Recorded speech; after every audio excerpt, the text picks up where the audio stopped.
How do you get involved with a movie like this? Are you like already a Jane Austen fan of some sort? You know, I've read most of Jane Austen, and I've seen all the adaptations. So yeah, I was a fan, but I really loved it because it was just fun and light, and such a funny concept that this girl would spend all her money to go to this, this role-playing adventure. You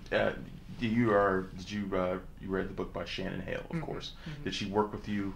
Yes, she wrote the script with me. Yes, which was really great. We co-wrote. Did she introduce you to the novel herself, or did you read it first? She introduced me to the novel as well. I approached her about another one of her books, and she just slid me this book, and she was like, "It'd be really fun to make it." And I was like, "Woo! Let's go to England." Just like that. Just hey, here's my book. And how long did it take you to read it? It really was pretty magical. It was just a couple of girls. It felt for a while that it was just a couple of girls. Like, we were also kind of living this fantasy of maybe we can make a movie. Yeah, maybe we can. It took 6 months to write, and then another 6 months to edit, more or less. JJ, you get to play Mr. Nobley, yes. Who is, he's the Mr. Darcy of Austenland. How is it like preparing to play a guy that a lot of women look at as like the perfect guy? Oh God! Now you've put me on the yes. Now I know. That's why I asked the question. Look, this is a comedy. This is a comic look at that world and the archetypes that they've created. So I basically do as much homework as I can, and then set myself up royally. Okay. Is it? Because Mr. Nobley's kind of a complicated character to a lot of women. I think I confused myself with it. He's what's lovely about it is that he's a guy who comes across as very cold and unapproachable, and melts with Keri Russell's character Jane, and it's not hard to melt around Keri Russell. So how was it like working with her? Because she's a personal favorite of mine as well. What is it like working with her? She's a personal favorite of the world. She can do no wrong. Not only is she an incredible actress, but she's really up for sending herself up too. This is a film where if you don't laugh at yourself, you're ruined. And certainly, I didn't know that there was that scene with the big retainers on until I saw the film. She went for it. That was your idea, wasn't it? Of course. Now the film it begins with a shot of Keri Russell and kind of like her home and how she lives, and she's obviously an Austen enthusiast of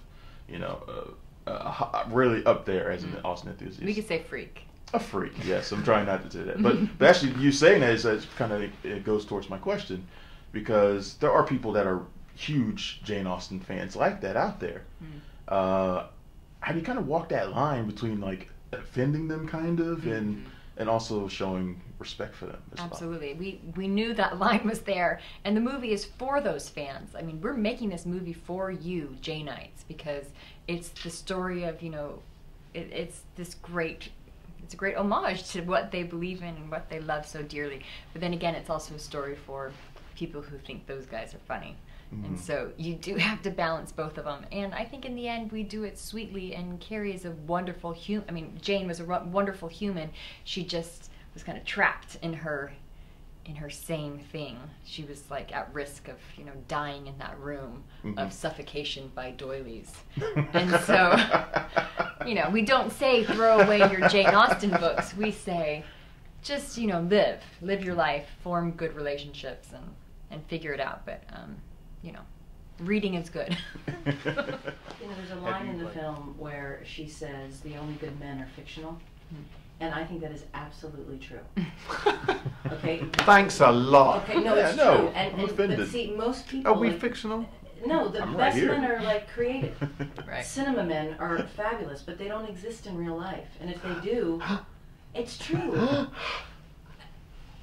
And in the movie, she gets over that. She gets over the fact that, I need this ideal boy that doesn't exist in real life, because, life is messy and people are messy and complicated, and they have good and bad moments and traits. And yeah. Is that what you say the sort of the moral of the film is then, I guess? Because she's out there looking for the perfect guy, and, a lot of romantic comedies nowadays, that's what the women always tend to get, is that perfect guy. but that's not really reality. Yeah, but the fact is, it's a fairy tale that I wrote, and so she does get the perfect guy. But before she gets that, she has to have a moment where she's fine in her head. Right. I give her 2 seconds, and then she gets the boy. But Right. yeah, she has to discover, like, she has to be a little self-actualized before. She has to work for it because I mean she has, you know, there's the character played by Brett McKenzie who seems like he's the perfect guy, you know what I mean, and he's fantastic in the film as well. So she does have to work for it, and then so do you. Your character has to work for it as well, Mr. Nobley. He's not just sort of. You've got to work for Keri Russell. Exactly. You know, no normal person can have Keri Russell. Well, this is your first solo directing gig, so how is this different for you? Just kind of taking full control rather than sharing it. So I never had control. Oh, that's a misconception. Even now, huh? My husband has directed all our other movies, and I've been a producer and a writer and a costume designer at times, and so I've been on set many, many times, but I've never held the reins, and I loved it. I will never give them back.